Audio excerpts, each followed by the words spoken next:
نحمده ونصلي على رسوله الكريم اما بعد ان الله وملائكته يصلون على النبي يا ايها الذين آمنوا صلوا عليه وسلموا تسليما الله رب محمد صلى عليه وسلم نحن بعد محمد صلى عليه وسلم صلی اللہ تعالی علیہ وسلم۔ آج کا درس سیرت مصطفیٰ صلی اللہ تعالی علیہ وسلم، صفحہ نمبر 117، مسلمانوں پر مظالم۔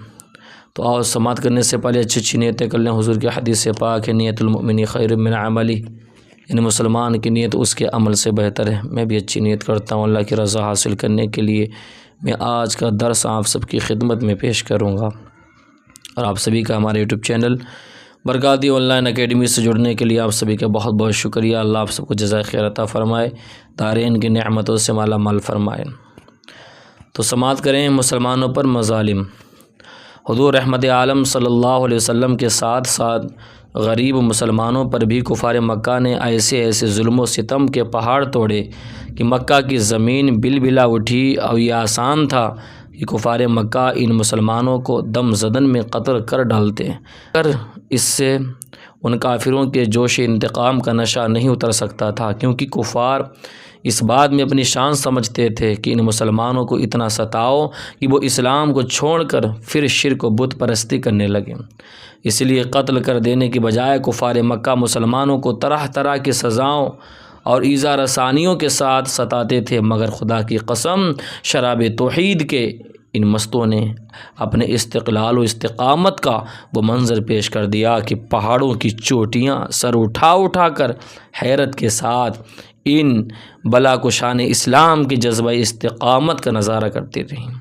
سنگ دل بے رحم اور درندہ صفت کافروں نے ان غریب و بے کس مسلمانوں پر جبر و اکراہ اور ظلم و ستم کا کوئی دقیقہ باقی نہیں چھوڑا، مگر ایک مسلمان کے پائے استقامت میں بھی ذرہ برابر تزلزل نہیں پیدا ہوا، ایک مسلمان کا بچہ بھی اسلام سے منہ پھیر کر کافر و مرتد نہیں ہوا۔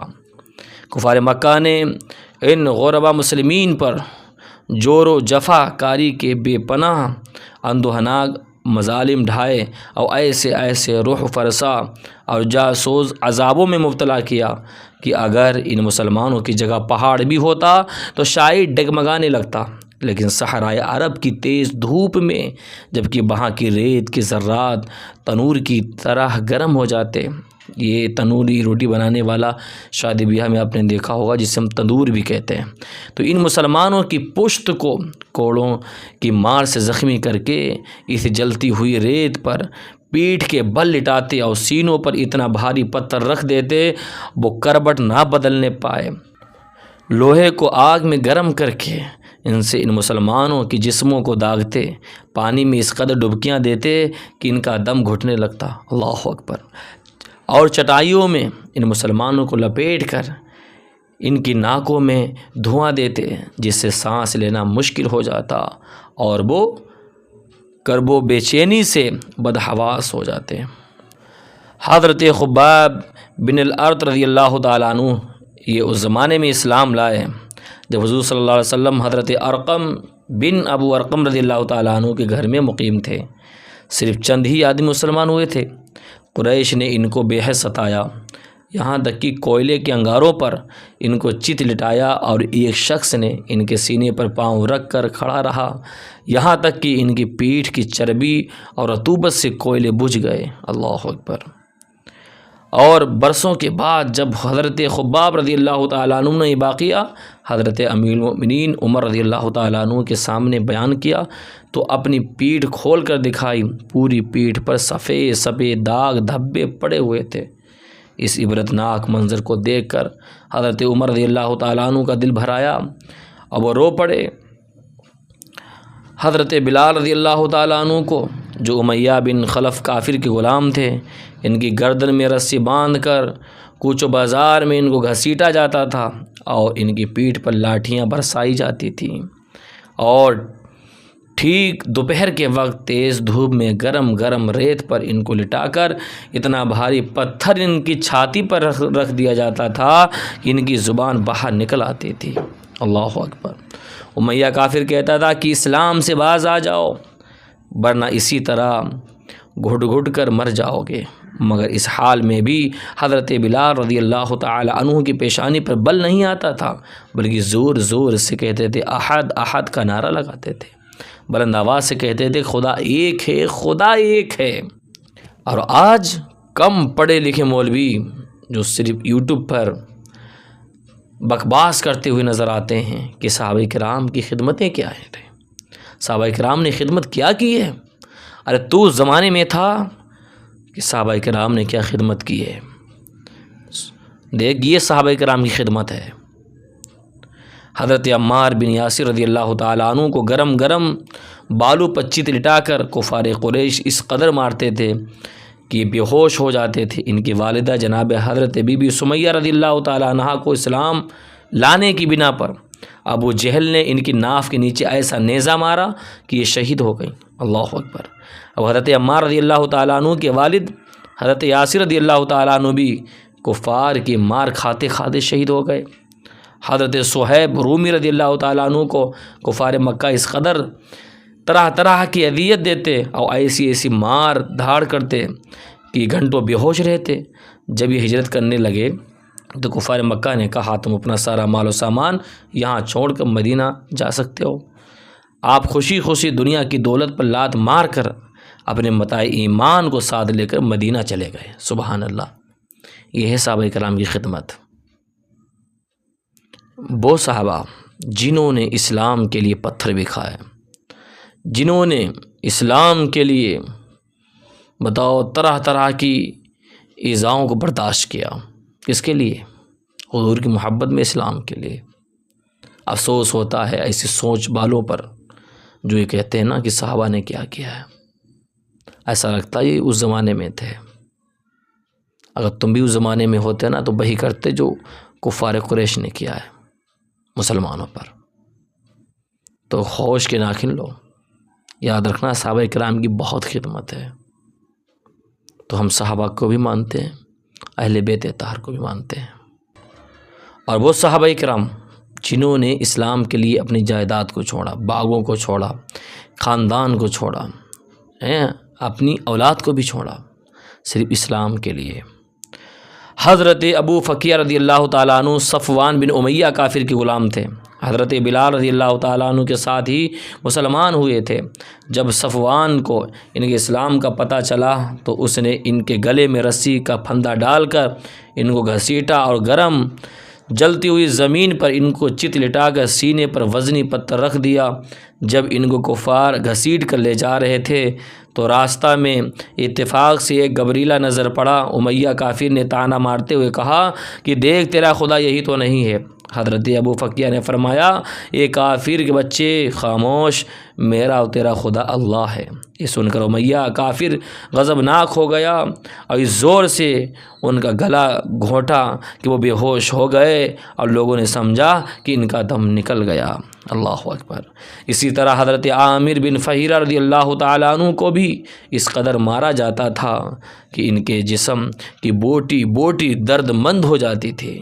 جناب حضرت بی بی لبینہ رضی اللہ تعالیٰ عنہ جو لونڈی تھیں، حضرت عمر رضی اللہ تعالیٰ عنہ جب کفر کی حالت میں تھے تو اس غریب لونڈی کو اس قدر مارتے تھے کہ مارتے مارتے تھک جاتے تھے، مگر حضرت لبینہ رضی اللہ تعالیٰ عنہ اف نہیں کرتی تھی۔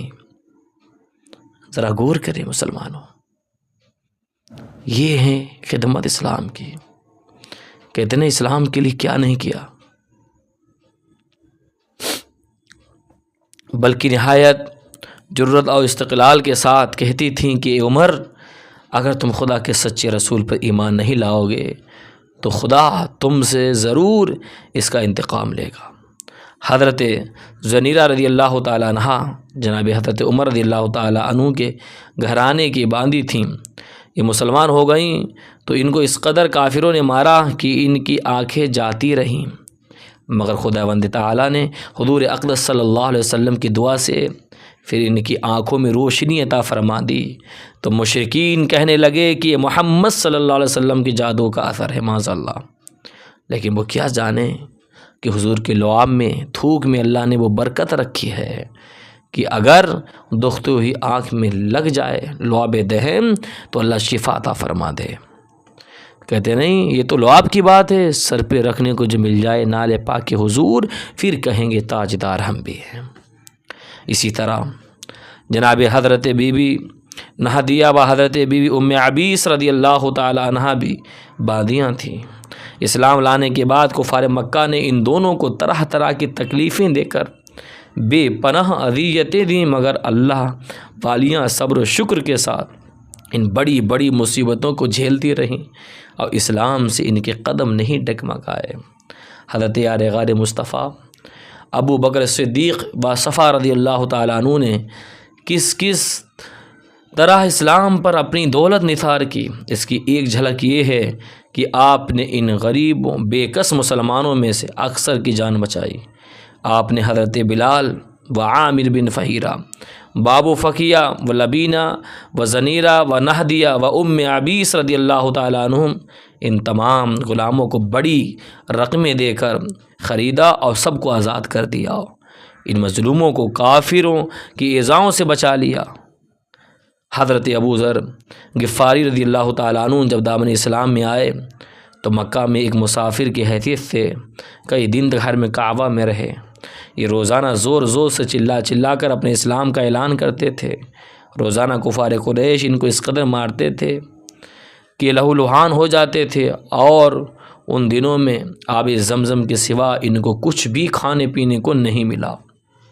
واضح رہے، یہ بخاری شریف کے اندر ہے، اور واضح رہے کفار مکہ کا یہ سلوک صرف غریبوں اور غلاموں ہی تک محدود نہیں تھا، بلکہ اسلام لانے کے جرم میں بڑے بڑے مالداروں اور رئیسوں کو بھی ان ظالموں نے نہیں بخشا۔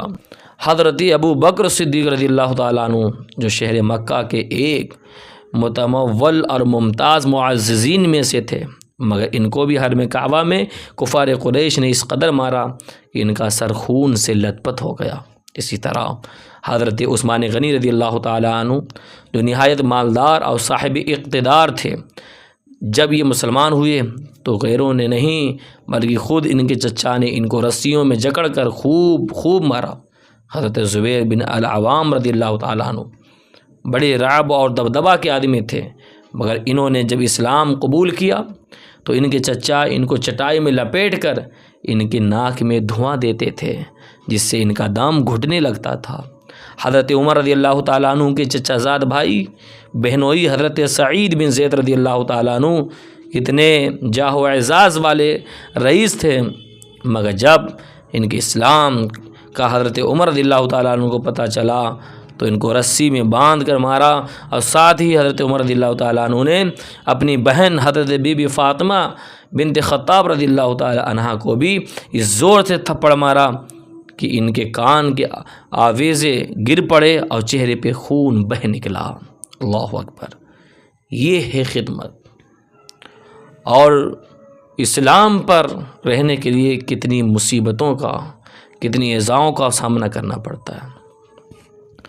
تو آج کے درس کا یہیں پہ اختتام کرتے ہیں۔ تو آپ نے سماعت کیا کس طرح مسلمانوں پر کفار مکہ نے ظلم کیا۔ آج جو ہمیں بوٹی روٹی کھانے کو جو مل رہی آج ہے، یاد رکھنا یہ ان مسلمانوں کا صدقہ ہے۔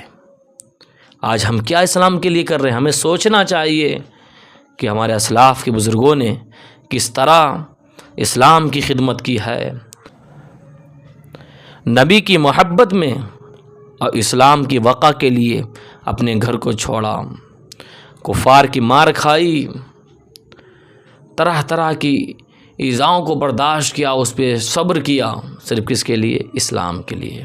تو ہمیں بھی چاہیے کہ ہم اسلام کے لیے کچھ نہ کچھ تو ضرور کریں، کم از کم کچھ نہ کر سکیں تو کم از کم ہم اسلام ہی سیکھ لیں، ہم حضور صلی اللہ علیہ وسلم کے بارے میں ہی جان لیں کہ ہمارے حضور صلی اللہ علیہ وسلم کی کیا سیرت ہے۔ اللہ تعالی ہمیں آپ کو عمل کی توفیق عطا فرمائے۔ جن حضرات نے ابھی تک ہمارے YouTube channel Barkati online academy کو سبسکرائب نہیں کیا وہ سبسکرائب کر دیں، مجھے دعاؤں میں یاد رکھیں۔ السلام علیکم ورحمۃ اللہ۔